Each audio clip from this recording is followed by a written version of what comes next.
नमस्कार दोस्तों, आज हम बात करेंगे बिहार बोर्ड का 24 दिसंबर का जो आपका पेपर होने वाला है सामाजिक विज्ञान क्लास 9th का मासिक टेस्ट। जी हाँ दोस्तों, आपने सही सुना। बिहार बोर्ड का क्लास 9th का मासिक टेस्ट पेपर दिसंबर माह का सामाजिक विज्ञान विषय का 24 दिसंबर को जो पेपर होने वाला है पूरा का पूरा रियल पेपर के बारे में बात करेंगे और साथ में इसका हम पीडीएफ भी आपको शेयर करेंगे। पूर्णांक आपको दिया जाएगा 50 और समय दिया जाएगा 1 घंटा और 30 मिनट। इसके फुल सोल्यूशन के बारे में बात करेंगे। यह निर्देश दिए जाएंगे जो कि आपके स्क्रीन पर शो हो रहा है। किसी प्रश्न में कोई संशय या विसंगति के मामले में हिंदी रूपांतरण ही मान्य होगा। प्रत्येक प्रकार के प्रश्नों के अंतर्गत दिए गए निर्देशों का अनुसरण करें तथा उनके अनुसार उत्तर दें। सभी को आप अच्छे तरह से पढ़ लें, उसके बाद उसका आंसर दें। तो हम खंड आ का देखते हैं, यानी सेक्शन ए का वस्तुनिष्ठ प्रश्न दिए गए हैं। प्रश्न क्रमांक 1 से 30 तक प्रत्येक प्रश्न के साथ 4 विकल्प दिए गए हैं, जिसमें से एक सही है। अपने द्वारा चुने गए ओएमआर शीट पर नीला या काला बॉक्स पॉइंट पर चिन्हित करें। किन्हीं 24 प्रश्नों के उत्तर आपको देनी है। तो पहला क्वेश्चन है, आपके स्क्रीन पर शो हो रहा है दोस्तों, झारखंड को राज्य का दर्जा कब मिला। झारखंड को राज्य का दर्जा कब मिला? 1 नवंबर 2000 को, 15 नवंबर 2000 को, 15 दिसंबर 2000 को या 15 नवंबर 2001 को। तो इसका सही आंसर हो जाएगा 15 नवंबर 2000 को। इसी तरह हमारा सेकंड क्वेश्चन है जो कि आपके स्क्रीन पर शो हो रहा है, संथाल विद्रोह किस क्षेत्र में हुआ था। तो इसका हमारा सही आंसर हो जाएगा राजमहल पहाड़ियाँ। इसी तरह हमारा तीसरा क्वेश्चन है जो कि आपके स्क्रीन पर शो हो रहा है। तीसरा क्वेश्चन, भारत वन अधिनियम कब पारित हुआ। तो तीसरे क्वेश्चन का सही आंसर हो जाएगा 1865 में। इसी तरह हमारा नेक्स्ट प्रश्न है, प्रश्न क्रमांक 4 है, कौन सा विद्रोह गंगा नारायण हंगामा के नाम से जाना जाता है। तो इसका हमारा सही आंसर हो जाएगा 4 का भूमिज विद्रोह। इसका सही आंसर क्या हो जाएगा दोस्तों? भूमिज विद्रोह। इसी तरह प्रश्न क्रमांक 5 है, सरहुल क्या है। एक पवित्र पुस्तक है या एक शहर है या एक नदी है या एक पर्व है। तो इसका सही आंसर हो जाएगा एक पर्व है। जी हाँ दोस्तों, इसका सही आंसर हो जाएगा ये फेस्टिवल है। इसी तरह हम बात करते हैं प्रश्न क्रमांक 6 की। तो प्रश्न क्रमांक 6 जो कि आपके स्क्रीन पर शो हो रहा है, निम्नलिखित में से कौन सा जिला पहाड़िया विद्रोह का केंद्र था। प्रश्न क्रमांक 6 का इसका सही आंसर हो जाएगा संथाल परगना। इसी तरह हम बात करते हैं प्रश्न क्रमांक 7 की। तो प्रश्न क्रमांक 7 है, उराव जनजाति के विद्रोह का क्या नाम है। तो प्रश्न क्रमांक 7 का सही आंसर हो जाएगा कोल विद्रोह। इसका सही आंसर क्या हो जाएगा दोस्तों? कोल विद्रोह। इसी तरह हम नेक्स्ट प्रश्न की बात करेंगे। तो नेक्स्ट प्रश्न है दोस्तों, सागरमाथा किस देश में स्थित है। तो इसका सही आंसर प्रश्न क्रमांक 8 का सही आंसर हो जाएगा नेपाल। प्रश्न क्रमांक 8 का सही आंसर हो जाएगा नेपाल। और प्रश्न क्रमांक 9 है, करनाली क्या है। इसमें एक तालाब है या एक शहर है या एक पठार है या एक नदी है। तो इसका हमारा सही आंसर हो जाएगा एक नदी है। क्या है दोस्तों? एक नदी है। इसी तरह ब्रह्मपुत्र को बांग्लादेश का क्या कहा जाता है। प्रश्न क्रमांक 10 का ए है जमुना। इसका सही आंसर जमुना हो जाएगा। इसी तरह हम बात करेंगे नेक्स्ट प्रश्न की। तो नेक्स्ट प्रश्न है हमारा प्रश्न क्रमांक 11, निम्नलिखित में से कौन श्रीलंका को भारत से अलग करता है। पाक जल संधि, हरमुन जल संधि, श्रीलंका जल संधि, इसमें से कोई नहीं। तो प्रश्न क्रमांक 11 का सही आंसर ए नंबर हो जाएगा पाक जल संधि। इसी तरह हम बात करते हैं नेक्स्ट क्वेश्चन की। नेक्स्ट क्वेश्चन है दोस्तों जो कि आपके स्क्रीन पर शो हो रहा है, सिंधु नदी किस दिशा में प्रवाहित होती है। तो प्रश्न क्रमांक 12 का सही आंसर हो जाएगा उत्तर दे दक्षिण, फ्रॉम नॉर्थ टू साउथ। इसी तरह हम बात करेंगे प्रश्न क्रमांक 13 की। तो पशुपतिनाथ मंदिर कहाँ है। तो प्रश्न क्रमांक 13 का सही आंसर हो जाएगा नेपाल। इसी तरह हम बात करते हैं नेक्स्ट प्रश्न की। तो भूटान की राजधानी कहाँ है। जी हाँ दोस्तों, भूटान की राजधानी कहाँ है। तो प्रश्न क्रमांक 14 का सी हो जाएगा थिम्पू।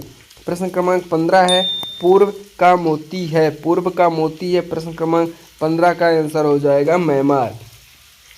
इसी तरह हम बात करते हैं नेक्स्ट क्वेश्चन की। तो नेक्स्ट क्वेश्चन है जो कि आपके स्क्रीन पर शो हो रहा है, प्रश्न क्रमांक 16। तो प्रश्न क्रमांक 16 में क्या है, निम्नलिखित में से कौन तीव्र ज्वर का कारण है। जीवाणु, विषाणु, फंगस या इसमें से कोई नहीं।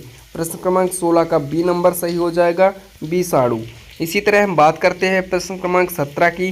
तो प्रश्न क्रमांक 17 है, निम्नलिखित में से कौन सा मानवीय दुर्घटना का उदाहरण है। प्रश्न क्रमांक 17 का डी नंबर रेल दुर्घटना। प्रश्न क्रमांक 17 का डी नंबर रेल दुर्घटना। इसी तरह हम बात करते हैं प्रश्न क्रमांक 11 की, प्रच्छन्न बेरोजगारी मुख्य रूप से किस क्षेत्र में पाई जाती है? तो प्रश्न क्रमांक 18 का सही आंसर हो जाएगा कृषि क्षेत्र। इसी तरह प्रश्न क्रमांक 19 जो कि आपकी स्क्रीन पर शो हो रहा है, देश की आर्थिक समस्या क्या है?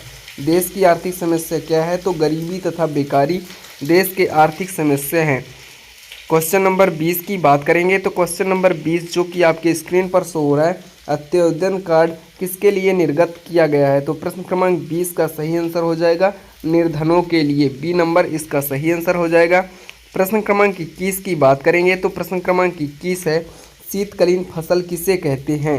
प्रश्न क्रमांक 21 का सही आंसर हो जाएगा रबी की फसल को शीतकालीन फसल कहते हैं। प्रश्न क्रमांक 22 है, हरित क्रांति किससे संबंधित है? तो प्रश्न क्रमांक 22 का सही आंसर हो जाएगा खाद्यान्न उत्पादन से।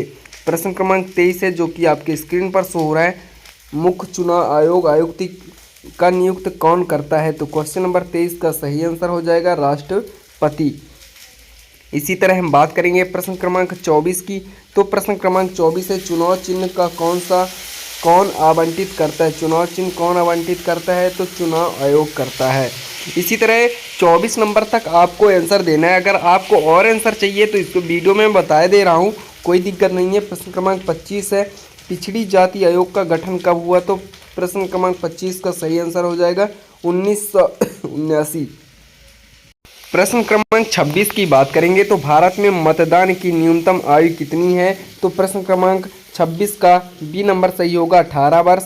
प्रश्न क्रमांक 27 है, भारत में चुनाव कराने की जिम्मेदारी किस संस्था की है? तो प्रश्न क्रमांक 17 का सही आंसर हो जाएगा चुनाव आयोग। इसी तरह हम बात करते हैं प्रश्न क्रमांक 29 की, तो प्रश्न क्रमांक 29 है, 28 का क्वेश्चन नहीं दिया गया है जिसका सही आंसर ए नंबर होगा। इसी तरह प्रश्न क्रमांक 29 है, भारतीय संसद में शामिल है? भारतीय संसद में शामिल है तो राष्ट्रपति शामिल है। और निम्न सदन किसे कहते हैं? तो निम्न सदन डी नंबर इसमें से कोई नहीं, किसी को भी निम्न सदन नहीं कहते हैं। अब हम बात करेंगे खंडवा का। जी हाँ दोस्तों, खंडवा का करेंगे। आई होप दोस्तों ये वीडियो आपको अच्छा लग रहा हो तो वीडियो को लाइक करके अपने दोस्तों को ज़्यादा से ज़्यादा वीडियो को शेयर कर दीजिए। अगर इसका PDF डाउनलोड करना है तो लिंक डिस्क्रिप्शन में टेलीग्राम और व्हाट्सअप ग्रुप का आप जाकर ज्वाइन कर सकते हैं। आपको पूरे के पूरे PDF हम फ्री में प्रोवाइड करा देंगे। खंडवा का है, इसमें इतिहास में पहला क्वेश्चन है हमारा, भारतीय वन अधिनियम के 2 उद्देश्य बताइए। तो भारतीय वन अधिनियम 1927 के 2 उद्देश्य ये रहे, वनों के विभिन्न वर्गों को बनाने की शक्ति सरकार को देना, वनों से जुड़े हुए सभी कानूनों के साथ एक साथ लाना।